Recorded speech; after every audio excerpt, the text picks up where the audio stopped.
It's been revealed today that hundreds of former FBI agents and CIA agents work for Twitter, Google, and Facebook.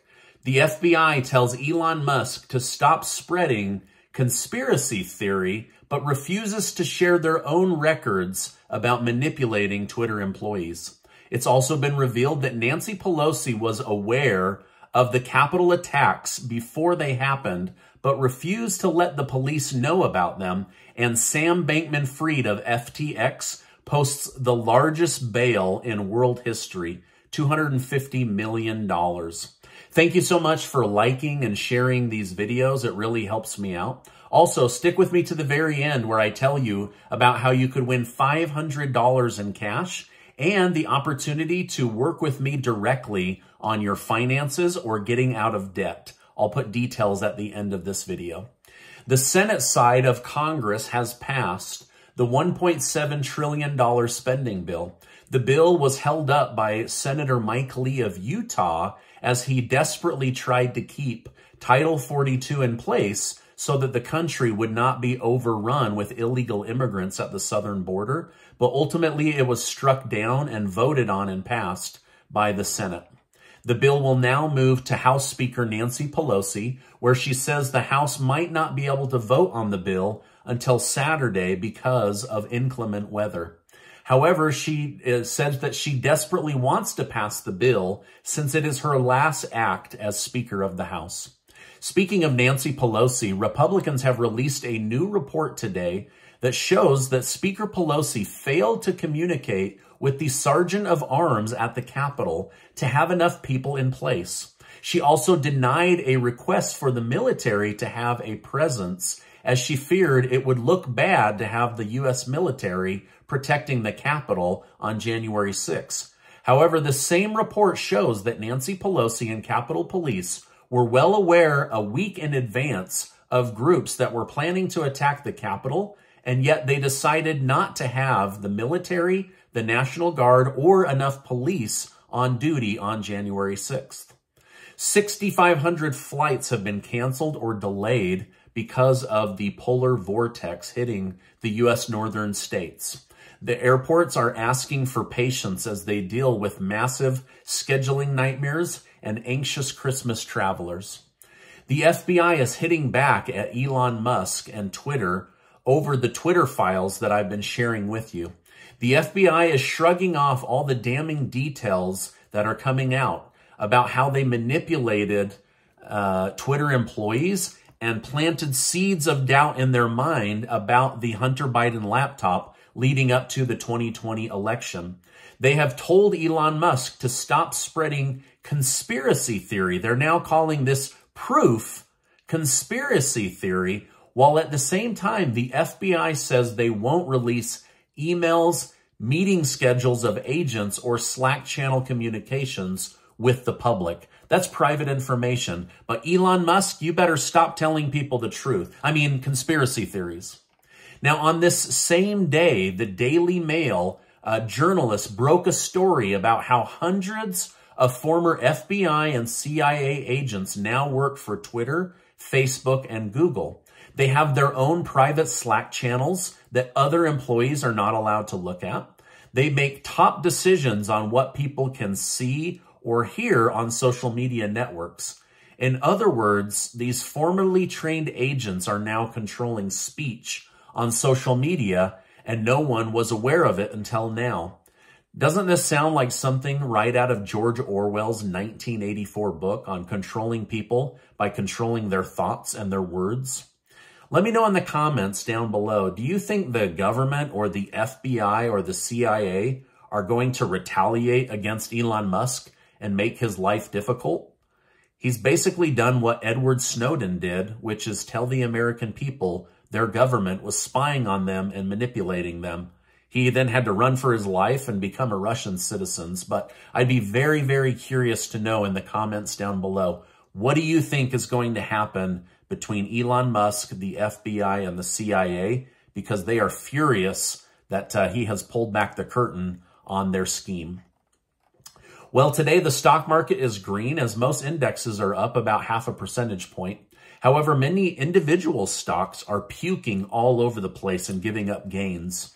Many analysts say this is likely due to end-of-year stock sell-off so that people can get what's called tax loss harvesting, where you basically sell off your loser stocks to pick up to a $3,500 tax write-off, and then you just buy a different stock the same day and you pick up a tax write-off.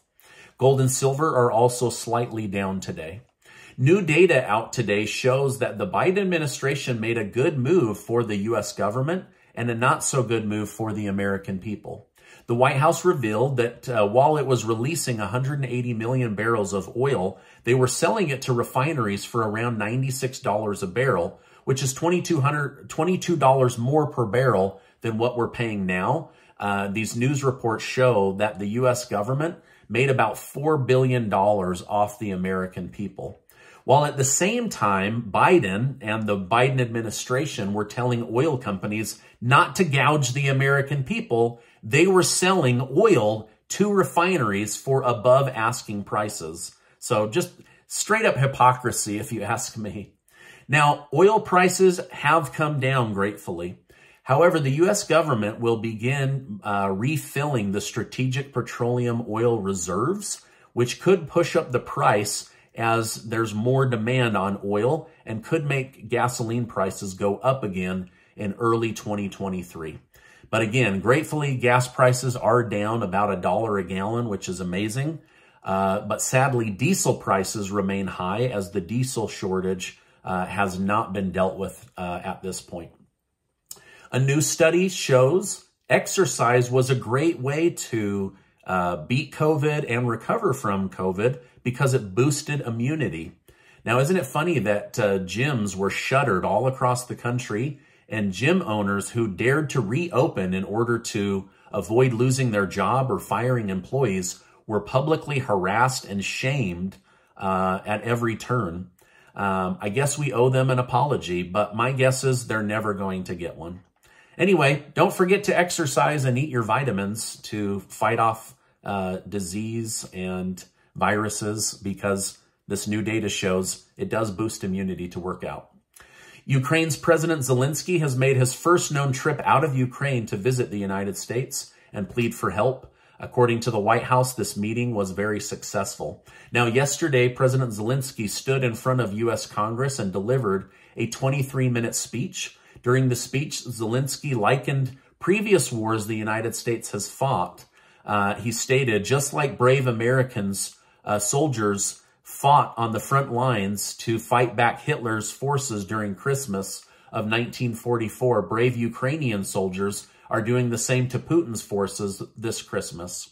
Zelensky clearly tried to appeal to congressmen by using the comparison. The night was capped off with Nancy Pelosi and Volodymyr Zelensky swapping their nation's flags. It was a beautiful thing to see. I have always wished good things for the people of Ukraine. I just wish our government leaders would be wiser with the use of our taxpayer money.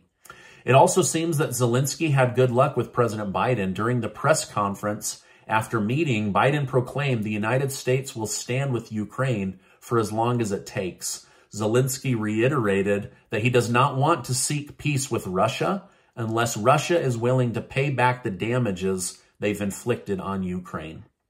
But what do you think is going to happen? Do you think Vladimir Putin is going to offer up $100 billion or $1 trillion to rebuild Ukraine? Let me know your thoughts down below. As former FTX founder Sam Bankman-Fried makes his way back to the United States to face trial, his former co-founders have all pled guilty to committing fraud. As of now, it appears the three were working together to keep this fraud under the radar. SBF faces life in prison, and so do the other executives, but it seems that they have thrown him under the bus to try to lessen the amount of time that they will spend in jail, or maybe to be put into a better prison system. Still, there's a lot that needs to come out about this story, as over 1 million people have lost tremendous amounts of money. And somehow, Sam Bankman-Fried's parents were able to put up the money on a $250 million bond in order to get Sam released into their custody. It looks like the family put up their home equity as collateral and a personal guarantee that he will not flee the country or, take off, basically not be a flight risk. Sam says he did not commit fraud, or at least he didn't knowingly commit fraud, and that maybe he's not as smart as the public led other people to believe that he was. Twitter CEO Elon Musk is now looking for someone to take his place as a new CEO. He is keeping his promise of stepping down and said, "I will resign as CEO as soon as I find someone foolish enough to take the job. After that, I will just run the software and server team." Now, the former CEO of T-Mobile actually reached out and said that he would be willing to guide Twitter forward if Elon Musk was willing to hire him. So that may be the first person that he interviews. But as of right now, Musk is looking for someone to replace him so that he can go back to giving his attention to SpaceX and also to Tesla. Now, this is my update for today. As I know more, I will definitely come on and share more with you. Casey and I have a new giveaway that we're doing for the month of January, but we're letting you in on it early. 10 of you are going to win $500 in cash, thanks to generous video sponsors. On top of that, I'm going to do a private Zoom call with all 10 winners to go over a financial plan or a get out of debt fast plan with them, or they can just ask me whatever questions they want.